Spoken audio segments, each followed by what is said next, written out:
Assalamualaikum warahmatullahi wabarakatuh. Alhamdulillahirabbil alamin wassalatu wassalamu ala asrofil anbiya'i wal mursalin wa ala alihi wa ashabihi rasulillahi ajmain. Amma ba'du. Puji dan syukur kita ucapkan kepada Allah Subhanahu wa taala karena berkah rahmat dan beliau kita dapat hadir di Zoom kali ini. Salawat seiringan salam saya aturkan kepada Nabi besar kita Muhammad sallallahu alaihi wasallam. Allahumma shalli ala sayyidina Muhammad wa ala ali sayyidina Muhammad. Yang saya hormati dosen pembimbing mata kuliah dasar-dasar ilmu pendidikan yaitu Ibu Dr. Randa Eldrani MPD dan Ibu Rosmaria MPD. Dan perkenalkan nama saya Widya Mutiara dengan NIM 22231035 dari Prodi Pendidikan IPA. Saya di sini akan menjelaskan konsep aliran perkembangan pendidikan klasik maupun modern. 1. Aliran dalam pendidikan. Aliran dalam pendidikan adalah pemikiran yang membawa pengaruh dalam dunia pendidikan. Pemikiran tersebut berlangsung seperti suatu diskusi berkepanjangan, yakni pemikiran terdahulu selalu ditanggapi dengan pro dan kontra oleh pemikir berikutnya, sehingga timbullah pemikiran baru dan demikian seterusnya. Slide selanjutnya. Selanjutnya ada aliran klasik di Indonesia. Aliran klasik di Indonesia yaitu yang pertama empiris, 2 naratif, 3 naturalisme, yang keempat, konvergensi. Itu adalah tokoh-tokoh aliran klasik di Indonesia. Yang pertama yaitu aliran empiris. Aliran empiris ini berpendapat bahwa segala pengetahuan, keterampilan, dan sikap manusia perkembangannya ditentukan oleh pengalaman atau empiris melalui alat indera, baik secara langsung interaksinya melalui proses pengolahan diri dan didapat secara langsung. Jadi, segala kecakapan pengetahuan terbentuknya lingkungan dan pengalaman. Sedangkan pengalaman ini didapat dari lingkungan atau dunia luar melalui indera.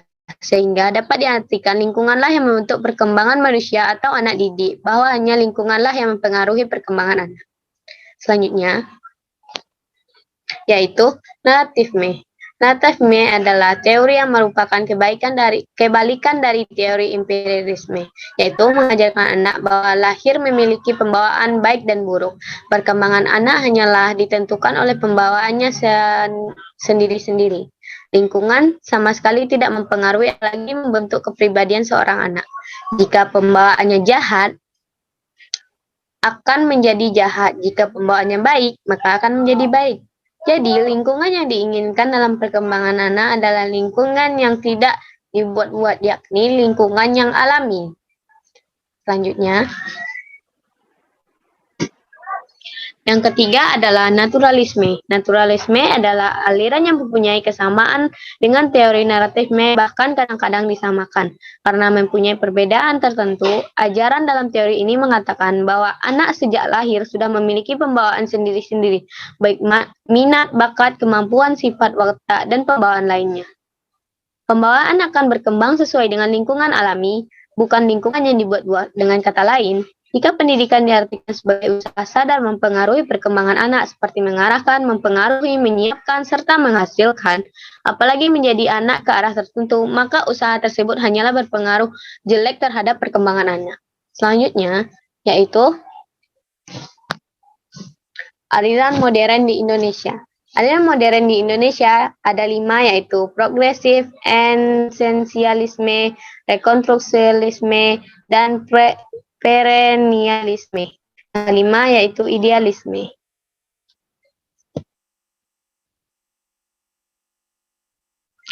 Yang pertama yaitu progresivisme.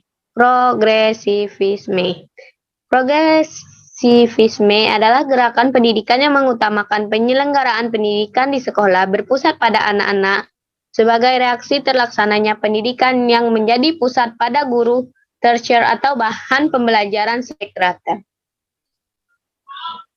Yang kedua, yaitu esensialisme. Esensialisme modern dalam pendidikan adalah gerakan pendidikan yang memprotes gerakan progresisme terhadap nilai-nilai yang tertanam dan diwariskan budaya atau sosial. Menurut esensialisme, nilai-nilai tertanam di dalam budaya sosial, nilai kemanusiaan terbentuk secara berangsur-angsur dengan melalui kerja keras upaya selama ratusan tahun. Di dalamnya berakarkan gagasan, bercita-cita telah teruji dan pengenalan waktu. Selanjutnya, rekonstrusionisme. Sekolah rekonstrusionisme berfungsi sebagai lembaga utama untuk melakukan perubahan sosial, ekonomi, politik dalam masyarakat. Tujuan pendidikan rekonstrusionisme adalah membangkitkan kesadaran para peserta didik tentang masalah sosial, ekonomi, politik yang dihadapi manusia dalam skala global dan mengajarkannya kepada mereka dengan tekam.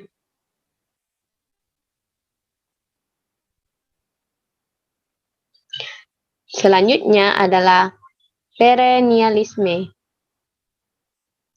Diharapkan anak didik mampu mengenal, mengembangkan karya-karyanya menjadi landasan pengembangan disiplin mental. Karya ini merupakan buah pikiran besar pada masa lampau. Berbagai buah pemikiran mereka di zaman telah dicatat menonjol seperti bahasa, sastra, sejarah, filsafat, politik, ekonomi, matematik, ilmu pengetahuan alam, dan lainnya.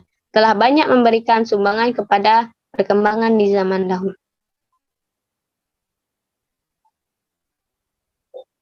Selanjutnya, idealisme. Idealisme dibentuk agar anak didik bisa menjadi kaya dan kehidupan bermakna, memiliki kepribadian yang harmonis, penuh warna hidup bahagia, mampu menahan dari berbagai tekanan hidup, dan pada akhirnya diharapkan mampu membantu individu lain untuk lebih baik. Sedangkan tujuan pendidikan idealisme bagi kehidupan sosial adalah perlunya persaudaraan sesama manusia.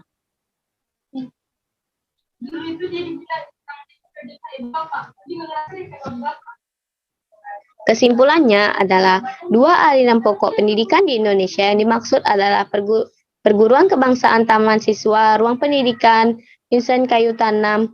Kedua aliran tersebut sebagai tegaknya pemikiran tentang pendidikan di Indonesia. Pemikiran-pemikiran didapatkan berlangsung seperti diskusi berkepanjangan, yaitu pemikiran terdahulu yang ditanggapi dengan pro dan kontra oleh pemikir berikutnya.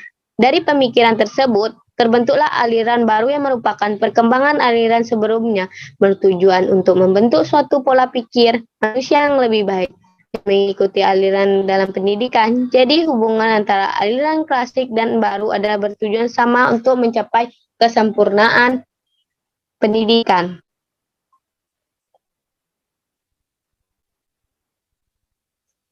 Terima kasih telah mendengarkan hasil diskusi saya. Saya Widya Mutiara mohon undur diri. Assalamualaikum warahmatullahi wabarakatuh.